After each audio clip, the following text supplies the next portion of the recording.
ఓం శాంతి 24/10/2024 మధురమైన పిల్లలు, అనంతమైన అపారమైన సంతోషాన్ని అనుభవం చేసేందుకు ప్రతి క్షణము బాబాతో పాటు ఉండండి. ప్రశ్న: తండ్రి నుండి ఏ పిల్లలకు చాలా చాలా శక్తి లభిస్తుంది?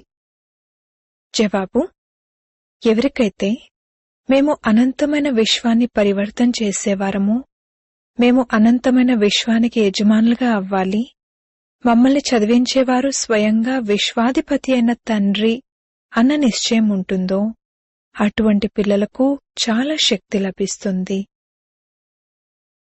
ఓం శాంతి. మధురాతి మధురమైన ఆత్మిక పిల్లలను లేక ఆత్మలను ఆత్మిక తండ్రి అయిన పరంపిత పరమాత్మ కూర్చుని చదివిస్తారు మరియు అర్థం చేయిస్తారు.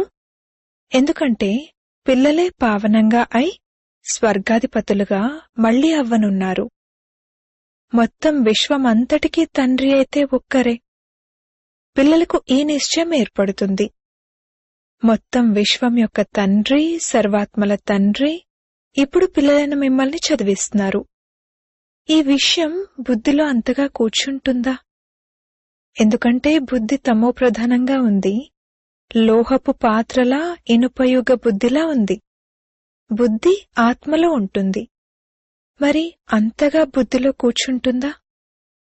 తప్పకుండా అనంతమైన తండ్రి మమ్మల్ని చదివిస్తున్నారు, మేము అనంతమైన విశ్వాన్ని మారుస్తున్నాము అని అర్థం చేసుకునేంత శక్తి లభిస్తుంది. ఈ సమయంలో అనంతమైన సృష్టిని నరకం అంటారు. పేదవారు నరకంలో ఉన్నారని తెలుసు లేక అలా భావిస్తారు. మరి సన్యాసులు, షావుకార్లు, పెద్ద పదవులు కలవారు స్వర్గంలో ఉన్నారా?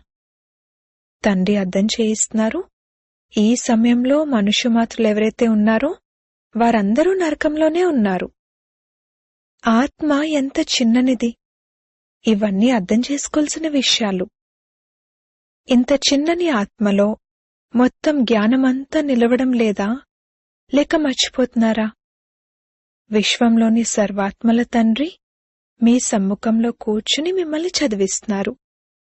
తప్పకుండా బాబా మనతో పాటు ఇక్కడున్నారు అని రోజంతా బుద్ధిలో ఇది గుర్తుంటుందా? బుద్ధిలో ఎంత సమయం గుర్తుంటుంది? గంట, అరగంట లేక రోజంతానా? ఇది బుద్ధిలో ఉంచుకునేందుకు కూడా శక్తి కావాలి. ఈశ్వరుడైన పరంపిత పరమాత్మ మిమ్మల్ని చదివిస్తున్నారు. బయట మీ ఇళ్లలో ఉన్నప్పుడు అక్కడ తోడుగా ఉండరు. ఇక్కడ ప్రాక్టికల్గా మీతో పాటు ఉన్నారు.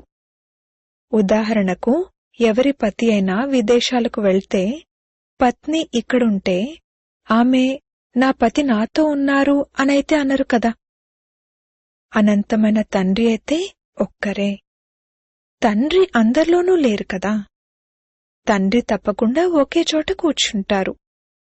కావున అనంతమైన తండ్రి మనల్ని కొత్త ప్రపంచానికి యజమానులుగా తయారు చేసేందుకు యోగ్యులుగా చేస్తున్నారు అన్నది బుద్ధిలోకి వస్తుందా?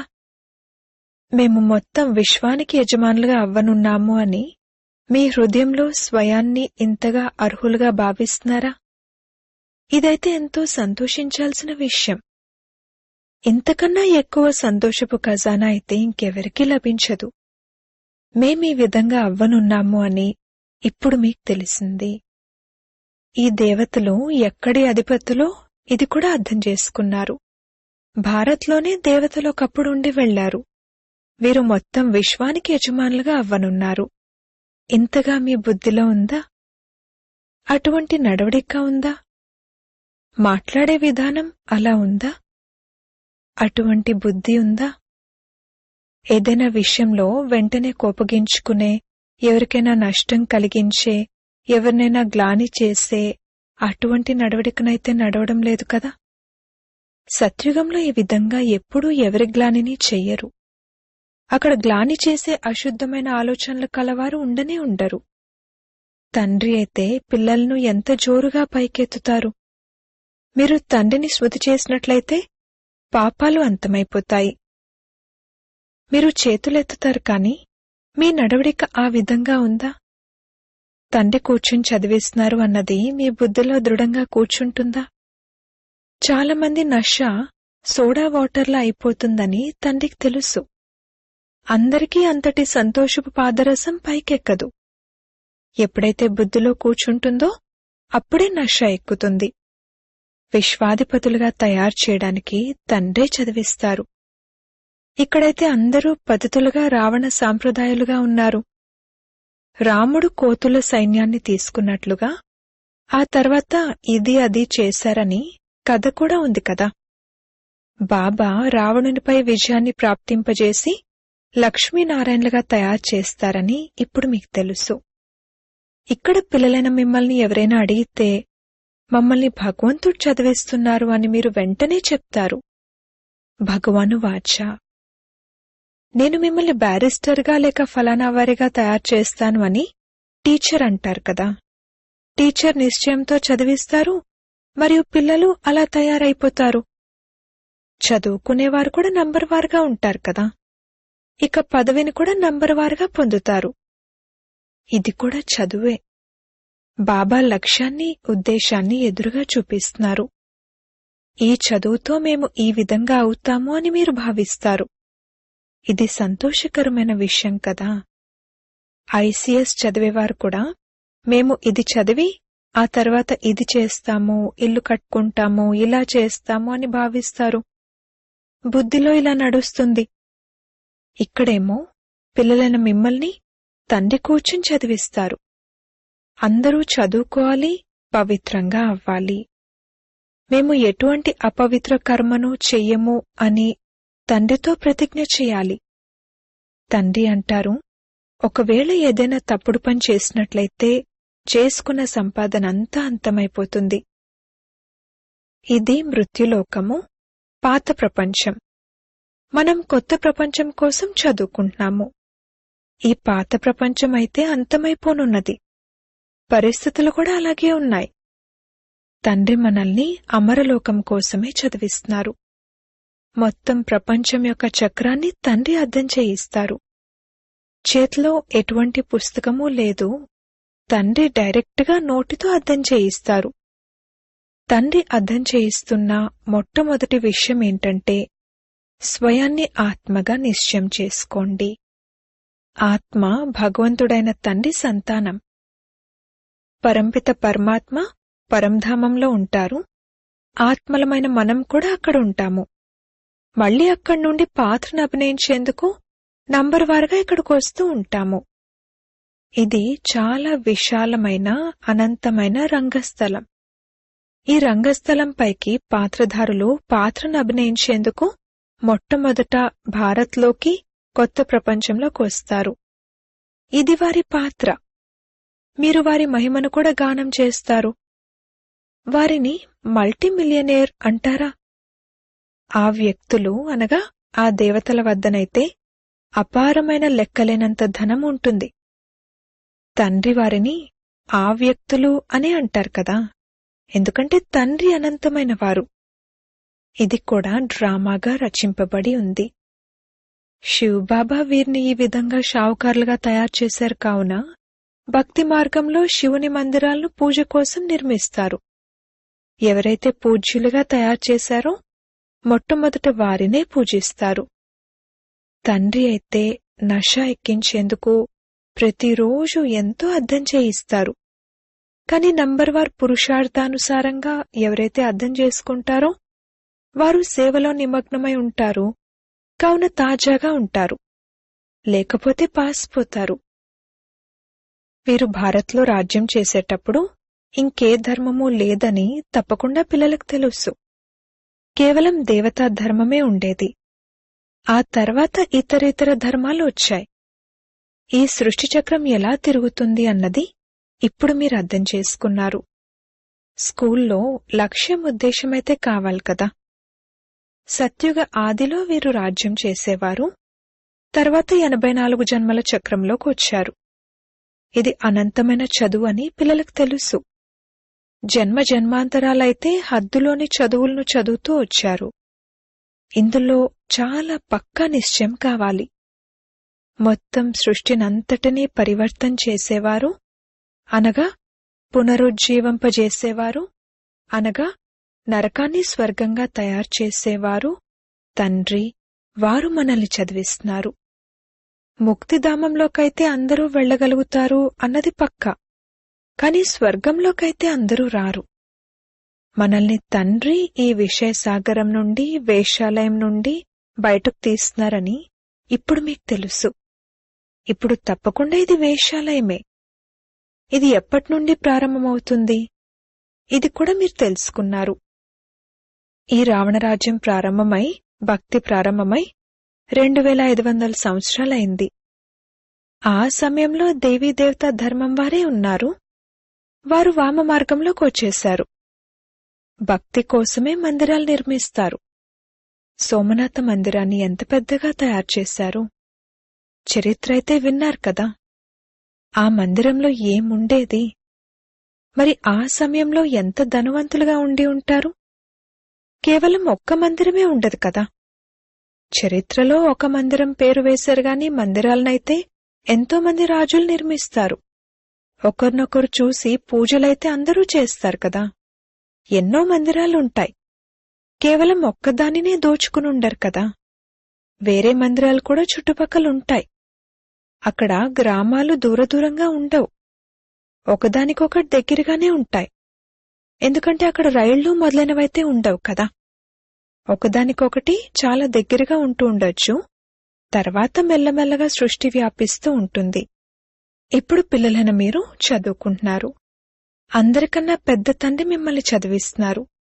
ఈ నష ఉండాలి కదా. ఇంట్లో ఎప్పుడూ ఏడవడం, రోదించడం చేయకూడదు. ఇక్కడ మీరు దైవీ గుణాలు ధారణ చేయాలి. ఈ పురుషోత్తమ సంగంయుగంలో పిల్లలైన మిమ్మల్ని చదివించడం జరుగుతుంది. ఇది మధ్యలోని సమయం. ఇప్పుడు మీరు పరివర్తన అవుతారు. పాత ప్రపంచం నుండి కొత్త ప్రపంచంలోకి వెళ్ళాలి. ఇప్పుడు మీరు పురుషోత్తమ సంగంయుగంలో చదువుకుంటున్నారు. భగవంతుడు మిమ్మల్ని చదివిస్తారు. మొత్తం ప్రపంచమంతటినీ పరివర్తన చేస్తారు. పాత ప్రపంచాన్ని కొత్తగా చేస్తారు. ఆ కొత్త ప్రపంచానికి మీరు యజమానులుగా అవ్వాలి. మీకు యుక్తిని తెలియజేసేందుకు తండ్రి బంధింపబడి ఉన్నారు. కావున పిల్లలైన మీరు కూడా దాన్ని అమలు చేయాలి. మనం ఇక్కడి నివాసులం కాము అనైతే మీరు అర్థం చేసుకున్నారు.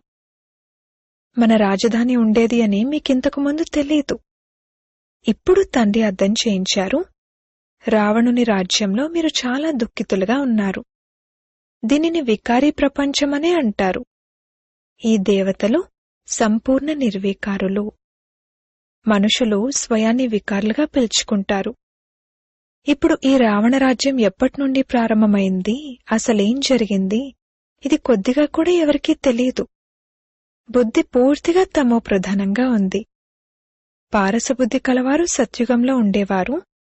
అప్పుడు విశ్వాధిపతులుగా ఉండేవారు. అపారమైన సుఖంలో ఉండేవారు. దాని పేరే సుఖధామం. ఇక్కడైతే అపారమైన దుఃఖం ఉంది. సుఖ ప్రపంచం ఎలా ఉండేదో మరియు దుఃఖ ప్రపంచం ఎలా ఉందో అది కూడా తండ్రి అర్థం చేయిస్తారు. సుఖం ఎంత సమయం ఉంటుంది, దుఃఖం ఎంత సమయం ఉంటుంది అన్నది మనుషులకేమాత్రమూ తెలియదు. మీలో కూడా నంబర్వారుగా అర్థం చేసుకుంటూ ఉంటారు. అర్థం చేయించేవారైతే అనంతమైన తండ్రే. శ్రీకృష్ణుణ్ణి అనంతమైన తండ్రి అనరు. అలా అనడాన్ని మనసు స్వీకరించదు. కాని తండ్రి అని ఎవరిననాలి? ఏమీ అర్థం చేసుకోరు. భగవంతుడు అర్థం చేయిస్తున్నారు. నన్ను గ్లాని చేస్తారు, కాని నేను మిమ్మల్ని దేవతలుగా తయారు చేస్తాను. నన్ను ఎంతగా గ్లాని చేశారు, అలాగే దేవతలను కూడా గ్లాని చేశారు. మనుషులు అంత మందబుద్ధి కలవారిగా అయిపోయారు. భజ గోవిందం అనంటారు. తండ్రి అంటారు, ఓ మూఢమతులారా, అనగా మందబుద్ధి కలవారా, గోవిందా గోవిందా రామా రామా అనంటున్నా తాము ఎవర్ని భజిస్తున్నారు అనేది బుద్ధిలోకి ఏమీ రాదు. రాతిబుద్ధి కలవారిని మందబుద్ధి కలవారనే అంటారు. తండ్రి అంటారు, ఇప్పుడు నేను మిమ్మల్ని విశ్వాధిపతులుగా తయారు చేస్తాను. తండ్రి సర్వుల సద్గతిదాత. తండ్రి అర్థం చేయిస్తున్నారు. మీరు మీ పరివారాలు మొదలైన వాటిలో ఎంతగా చిక్కుకునున్నారు. భగవంతుడేదైతే చెప్తున్నారో దాన్ని బుద్ధిలోకి తీసుకురావాలి. కాని ఆసురీ మతంలో చిక్కుకుని ఉన్నారు కావున ఈశ్వర్య మతంపై ఎలా నడవగలరు? గోవిందుడు ఎవరు, వారేమిటి, ఇది కూడా తెలీదు. తండ్రి అర్థం చేయిస్తున్నారు. మీరంటారు, బాబా మీరు అనేకసార్లు మాకు అర్థం చేయించారు. ఇది కూడా డ్రామాలో రచింపబడి ఉంది. బాబా మేం మళ్లీ మీ నుండి ఈ వారసత్వాన్ని తీసుకుంటున్నాము. మేము నరుని నుండి నారాయణునిగా తప్పకుండా అవుతాము. విద్యార్థులకు మేమిలా అవుతాము అని చదువు యొక్క నష తప్పకుండా ఉంటుంది, నిశ్చయం ఉంటుంది. ఇప్పుడు తండ్రి అంటారు, మీరు సర్వగుణ సంపన్నులుగా అవ్వాలి. ఎవరిపైనా క్రోధం మొదలైనవి చేయకూడదు. దేవతల్లో పంచవికారాలుండవు. శ్రీమతంపై నడవాలి. శ్రీమతం మొట్టమొదట చెప్తుందేంటంటే స్వయాన్ని ఆత్మగా భావించండి. ఆత్మలైన మీరు పాత్రను అభినయించేందుకు పరంధామం నుండి ఇక్కడికి వచ్చారు. మీ ఈ శరీరం నశ్వరమైనది, ఆత్మ అయితే అవినాశి. కావున మీరు స్వయాన్ని ఆత్మగా భావించండి. ఆత్మనైన నేను పాత్రను అభినయించేందుకు పరంధామం నుండి ఇక్కడికి వచ్చాను. ఇప్పుడిక్కడ దుఃఖితులుగా అవుతారు, కావుననే ముక్తిధామంలోకి వెళ్లాలి అని అనుకుంటారు. కాని మిమ్మల్ని పావనంగా ఎవరు తయారు చేయాలి? పిలవడం కూడా ఒక్కరినే పిలుస్తారు. కావున తండ్రి వచ్చి చెప్తున్నారు, నా మధురాతి మధురమైన పిల్లలు, స్వయాన్ని ఆత్మగా భావించండి, దేహంగా భావించకండి. నేను కూర్చుని ఆత్మల్నే చదివిస్తాను. ఓ పతిత పావన, మీరొచ్చి పావనంగా చేయండి అని ఆత్మలే పిలుస్తారు. భారత్లోనే పావనులు ఉండేవారు, ఇప్పుడు మళ్లీ పిలుస్తారు. పతితుల నుండి పావనులుగా తయారుచేసి సుఖధామంలోకి తీసుకువెళ్ళండి అని. శ్రీకృష్ణుడి పట్లనైతే మీకు ప్రీతి ఉంది. శ్రీకృష్ణుడి కోసం అందరికన్నా ఎక్కువగా కుమారీలు మాతలే వ్రతాలు నోములు మొదలైనవి చేస్తారు, నిర్జలంగా ఉంటారు. కృష్ణపురిలోకి అనగా సత్యుగంలోకి వెళ్లాలనుకుంటారు. కాని జ్ఞానం లేదు, అందుకే ఎంతో హఠం మొదలైనవి చేస్తారు. మీరు కూడా ఎంతో చేస్తారు, కాని మీరు ఎవరికో వినిపించేందుకు చెయ్యరు, స్వయం కృష్ణపురిలోకి వెళ్లేందుకు చేస్తారు. మిమ్మల్ని ఎవ్వరూ ఆపరు. వారైతే గవర్నమెంట్ ముందు నిరాహార దీక్షలు మొదలైనవి చేస్తారు, వారిని విసిగించేందుకు హఠం చేస్తారు. మీరైతే ఎవరి ముందు ధర్నాలు చేసి కూర్చోకూడదు. అలాగే మీకిది ఎవరూ నేర్పించలేదు కూడా. శ్రీకృష్ణుడైతే సత్యుగ మొట్టమొదటి యువరాజు, కాని ఇది ఎవరికీ తెలీదు. శ్రీకృష్ణుణ్ణి వారు ద్వాపరంలోకి తీసుకువెళ్లారు. తండ్రి అర్థం చేయిస్తారు, మధురాతి మధురమైన పిల్లలు, భక్తి మరియు జ్ఞానం రెండూ వేరువేరు. జ్ఞానం పగలు, భక్తి రాత్రి. ఎవరిది? బ్రహ్మ యొక్క రాత్రి మరియు పగలు. కాని దీని అర్థాన్ని గురువులు అర్థం చేసుకోరు, వారి శిష్యులు అర్థం చేసుకోరు. జ్ఞానం, భక్తి మరియు వైరాగ్యం యొక్క రహస్యాన్ని తండ్రి పిల్లలైన మీకు అర్థం చేయించారు. జ్ఞానం పగలు, భక్తి రాత్రి మరియు దాని తర్వాత వైరాగ్యం. వారికది తెలీదు. జ్ఞానం, భక్తి, వైరాగ్యమన్న పదాలు యాక్యురేట్గా ఉన్నాయి, కాని వారికి అర్థం తెలీదు. ఇప్పుడు పిల్లలను మీరు అర్థం చేసుకున్నారు. జ్ఞానాన్ని తండ్రి ఇస్తారు, దాని ద్వారా పగలు వస్తుంది. భక్తి ప్రారంభమైతే దానిని రాత్రి అంటారు, ఎందుకంటే అందులో ఎదురుదెబ్బలు తినవలసి ఉంటుంది. బ్రహ్మ యొక్క రాత్రి అనగా బ్రాహ్మణుల యొక్క రాత్రి, ఆ తర్వాత పగలు ఉంటుంది. జ్ఞానం ద్వారా పగలు, భక్తి ద్వారా రాత్రి. రాత్రివేళ మీరు వనవాసంలో కూర్చున్నారు, మళ్లీ పగలులో మీరు ఎంత ధనవంతులుగా అయిపోతారు.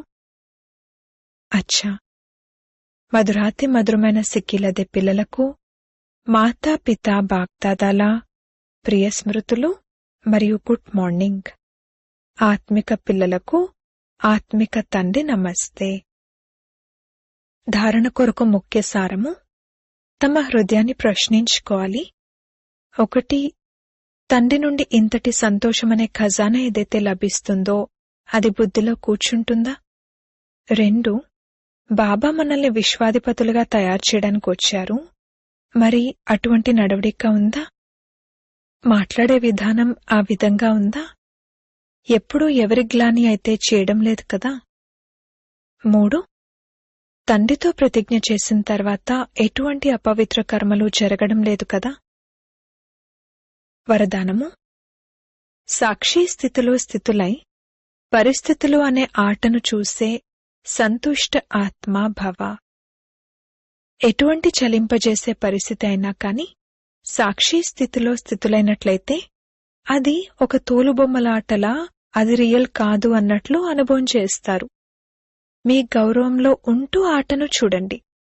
సంగం యుగం యొక్క శ్రేష్ఠ గౌరవం సంతుష్టమణిగా అవ్వటం మరియు సంతుష్టులుగా అయి ఉండటం. ఈ గౌరవంలో ఉండే ఆత్మ ఆందోళనకు గురి అవ్వదు. సంగం యుగంలో బాప్దాదా ఇచ్చిన విశేష కానుక సంతుష్టత.